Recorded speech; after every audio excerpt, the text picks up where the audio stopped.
இல்லை, நான் வந்து மெக்கானிக்கலாக பண்ணி பேசுகிறேன். இன்றைக்கி நம்மளோட யூடியூப் சேனலில் எந்த வண்டியை பற்றி பார்க்க போகிறோம்னா, நம்மகிட்ட வந்து ஒரு பல்சர் 150 வண்டி வந்து ஃபுல் சர்வீஸ் செக்அப் பண்ணி வந்திருக்கு. இந்த வண்டியில் வந்து இந்த கஸ்டமர் வந்து என்னென்ன கம்ப்ளைண்ட் சொன்னாலும், நான் வண்டியை ஸ்டார்ட் பண்ணால் இன்ஜின் சவுண்டு பார்த்தீங்கன்னா ரொம்பவும் சலசலன்னு சவுண்டு கேட்குனேன். அது போக வந்து இன்ஜின் ஆயில் வந்து நான் வந்து கரெக்டாக ஒரு 2000 கிலோமீட்டருக்கு மாற்றிடுவேன்.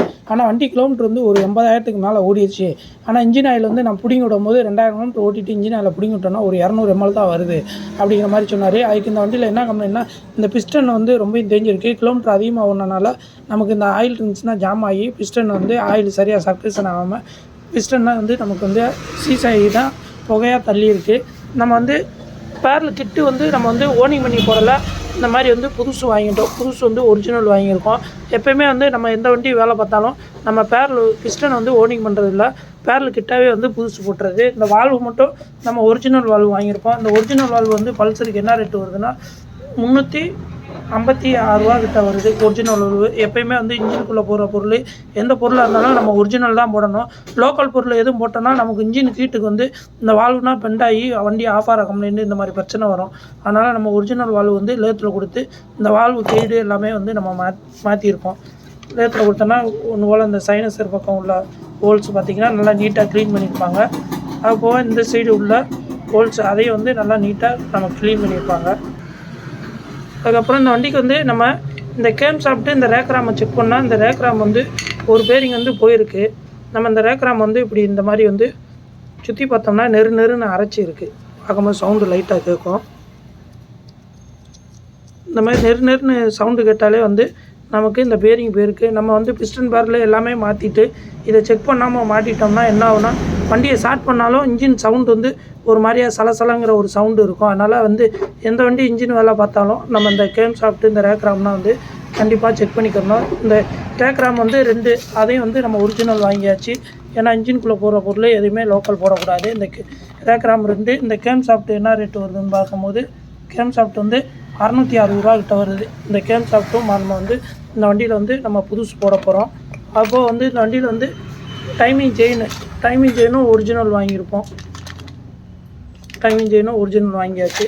அப்போது வந்து டைமிங் செயின் டென்ஷன் வந்து ஒரிஜினல் டென்ஷனர் வாங்கியிருக்கோம். டைமிங் செயினோட பேடும் புதுசு வாங்கியிருக்கோம். டைமிங் செயின் பேடு வந்து புதுசு என்ன ரேட்டு வருதுன்னா 132 ரூபா வருது. 2 பேடு வரும். இந்த இன்ஜினில் இந்த பேடு இதில் ஒன்று இருக்கும், அந்த பேடு ஒன்று பிளாஸ்டிக் பேடு ஒன்று வரும். இது வந்து புதுசு போட்டுருவோம். அது மாதிரி இந்த கேம் சாப்பிட்டு கேப்பு இந்த இடத்துல வரும், ஒரு ரப்பர் கேப் மாதிரி வரும். அதையும் வந்து நம்ம வந்து புதுசு வந்து போட்டுருவோம். அப்போது வந்து இந்த வண்டிக்கு வந்து இந்த கீர் லோடுனா வந்து நம்ம வந்து கழட்டியிருப்போம். கீர் லோடு பல் 2 பிளாஸ்டிக் பல் வாங்கியிருப்போம். இந்த 2 ஸ்ப்ரிங் வாங்கியிருக்கோம். இந்த ஸ்பார்க் ப்ளக் வந்து எப்போயுமே வந்து நம்ம எம்ஜிகே கம்பெனி தான் யூஸ் பண்ணுவோம். அதே எம்ஜிகே கம்பெனி நம்ம ஸ்பார்க் ப்ளக் வந்து புதுசு வந்து போட்டுருவோம். அப்போது வந்து கிளச்சு அசம்பிளி இந்த வண்டியில் வந்து கிளச்சு அசம்பிளி வந்து எந்த வருஷத்தை வந்ததுன்னு சொல்லி இந்த இடத்துல வந்து பிரிண்ட் பண்ணியிருக்கோம். இந்த வண்டி மாடல் வந்து 2015 இந்த கிளச்சு அசம்பிளி வந்து நமக்கு வந்து இந்த வண்டியில் வந்து ஓடிக்கிட்டு இருக்குது. கிளச்சு அசம்பிளி வந்து இந்த ஒரிஜினல் தான் வாங்கியிருக்கோம்.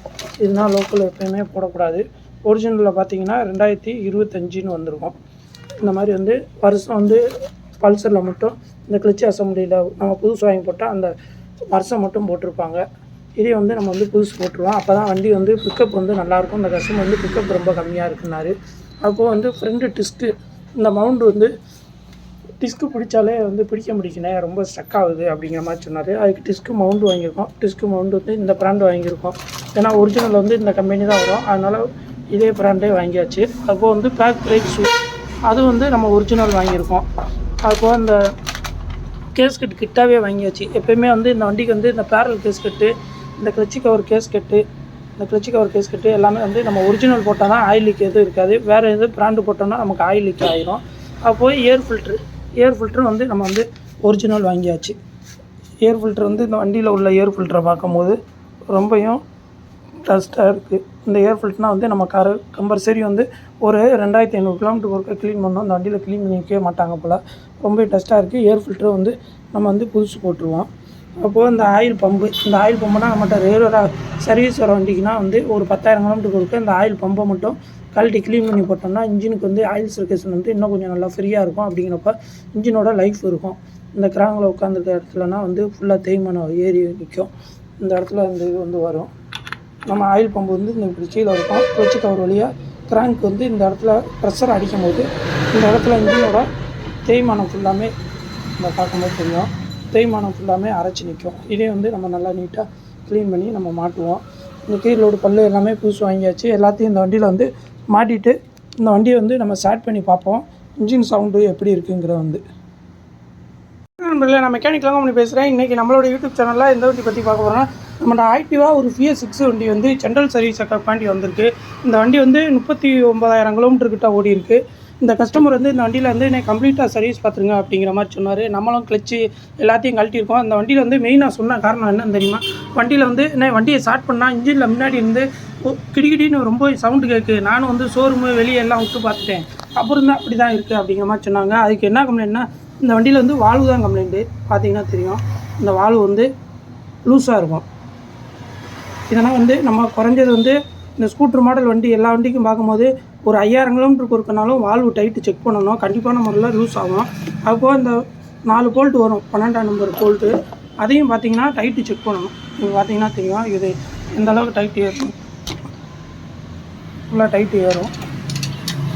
அதையும் வந்து நம்ம இன்ஜின் வைப்ரேஷனுக்கு குறைஞ்சது ஒரு 10,000 கிலோமீட்டருக்கு ஒருக்கா நம்ம டைட்டு செக் பண்ணணும். இந்த 4 போல்ட்டையுமே டைட்டு செக் பண்ணோம்னா தெரியும் டைட் வந்து ஏறும். இந்த அளவுக்கு லூஸாக இருக்கும். 4 போல்ட்டையும் நம்ம டைட்டு செக் பண்ணி நம்ம வந்து சர்வீஸை பார்த்தோம்னா வண்டி ஓட்டுறதுக்கே அவ்வளோ ஸ்மூத்தாகவும் நல்லாவும் இருக்கும் நண்பர்களே. அதான் இன்றைக்கி வந்து இந்த ஆக்டிவா FS6 வண்டி வந்து சர்வீஸ் செக்கப் வந்ததுனால நம்ம வந்து இந்த வால்வை பற்றி ஒரு சின்ன பதிவு போட தான் போட்டிருக்கேன். இது எல்லா ஸ்கூட்டர் மாடல் வண்டிகளுக்கும் இந்த மாதிரி வால்வு வந்து நீங்கள் செக் பண்ணிங்கன்னா இன்ஜின் நாய்ஸே இருக்காது. இன்ஜினோட லைஃப்பும் பார்த்திங்கன்னா நல்லாயிருக்கும். ஏன்னா இந்த வால்வு வந்து லூஸாகவே ஓடும் போது கிடிக்கிடின்னு அடித்து ஓடும் போது என்ன ஆகுன்னு பார்த்தீங்கன்னா, இந்த வால்வில் வர ஆயில்ஸ்னா பொடி ஆயில்ஸில் வரும். அது வால்வு எல்லாம் தேஞ்சிரும். அப்படிங்கிறப்ப இன்ஜின் வந்து ஆயிலை குடிக்க ஆரம்பிச்சிடும். அதனால் இந்த வால்வுனா வந்து கம்பல்சரி வந்து எல்லா வண்டிக்கும் 5000 கிலோமீட்டர் விட்டு 10,000 கிலோமீட்டர் ஒருக்கா நம்ம கம்பல்சரி செக் பண்ணணும் நண்பர்களே. நன்றி, வணக்கம் நண்பர்களே.